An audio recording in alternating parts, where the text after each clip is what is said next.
अस्सलामु अलैकुम आज बनाओ अस मजेदार बटर चिकन। बटर चिकनस हिंदुस्तानस मज वनान मुर्ग मखनी वारिया मजेदार डिश बे सिल्की रस गोडनेथ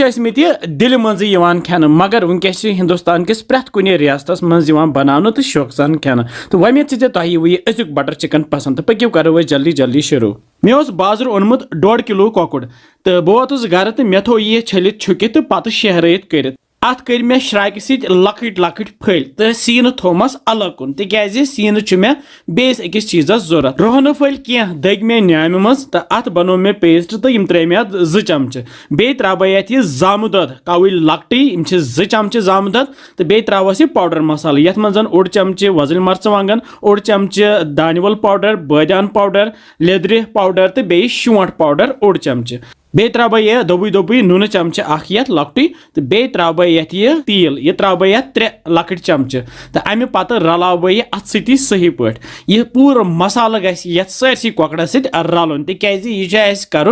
मैरिनेट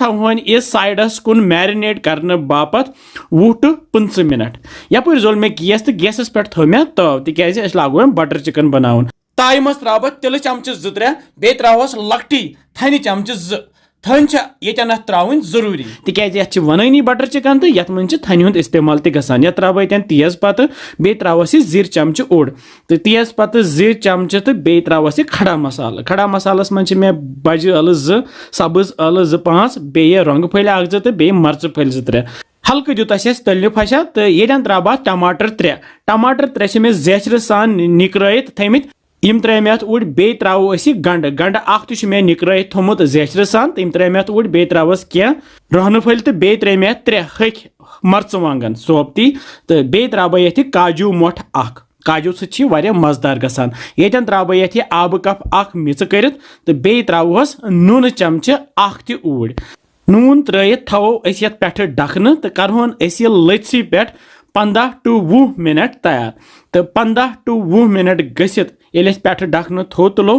यह सोरी मिक्सचर वन सनोमुत गैस करो बंद तो यह वालो अम पे बोन वुच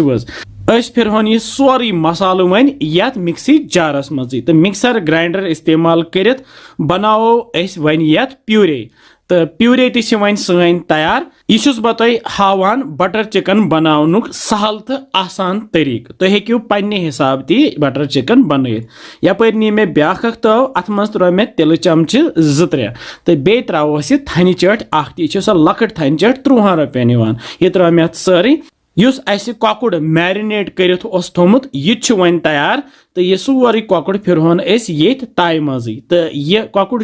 वन तलन ज्यादा यह जालुन कह बस हल्क फ्राई कर तल थो गोनेथ गैस फुल तो पत करहन पहर खंड गसित लुत तो लथसी पे तलहन युत कल वन थोड़ा सा हल्क लाइट ब्राउन ही गि हालांकि बटर चिकन हिंदुस्तान के बाकियन रियासतन मज खेन ज्यादा पहम मगर वन मज जाय जाय बनाने तो शौक सान खेन कौकुड़ आव तलन तो यह ताई पे थो मे यह छान गोनेथ तो इस मसाल थो बनत यह त्रो मे छान मज तो वन दिमो चमच सत खलन खलन युथ यह सिल्की रस ये बोन कुन वस तिज बटर चिकन यह नरम तो फम हूँ यह सिल्की टेक्सचरस मज तो यह बन तेले ये छान मज कड़ो यह मिक्सचर अत नबर यह छान मज रूद यह ोट यह नो दारित तो यह मसाल करो इस्तेमाल ताई मज फेनित थो तो ये दिमो वन खलन खलन वुच क्युत खूबसूरत टेक्सचर आव ये करहोन वन यह लथसी पे तैयार अत 2-3 चीज बे त्रावन येल ते बटर चिकन बनावान तथ मज मिल्क क्रीम हुंद इस्तेमाल कर मगर मिल्क क्रीम छन मे कहें मे वन क्या करो मे तुज दोदस हर पे तो यह रलो मे असल पे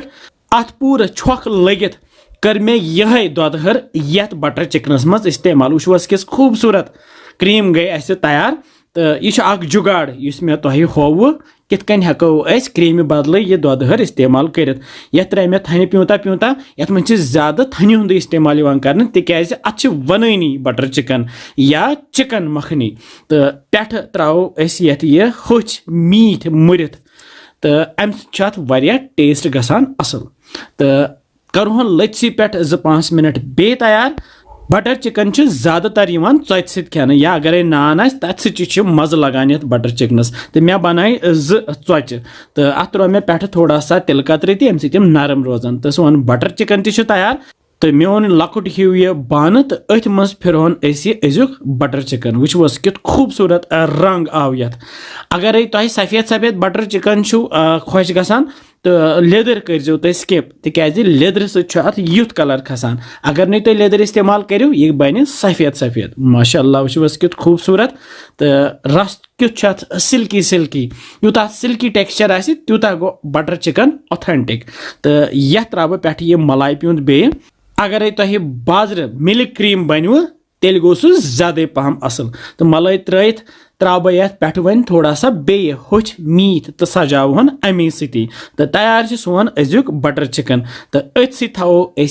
षोचि ज़ तो खेमो यह गर्मा गर्म यह बटर चिकन वमेद तुम यह अजुक बटर चिकन पसंद आमुत यह बराबर तिथु युथ बड़न बड़न रेस्टोरेंटन मन खेवान मे नी प्लेट अथ मज त्रो थोड़ा सा यह कॉकट प्यूंता बे त्रो यह रस कतरा बे तुलो यह चोट तो करो बिस्मिल्ला कमेंट सेक्शन मज जरूर लिखान कि तुम कत पे वुचान सान वीडियोस तो किस बसान तुम सान रेसिपीज बे शेयर तक बाकियन सत इंशाल्लाह समखो बे जल्दी बिहु रबस हवाल।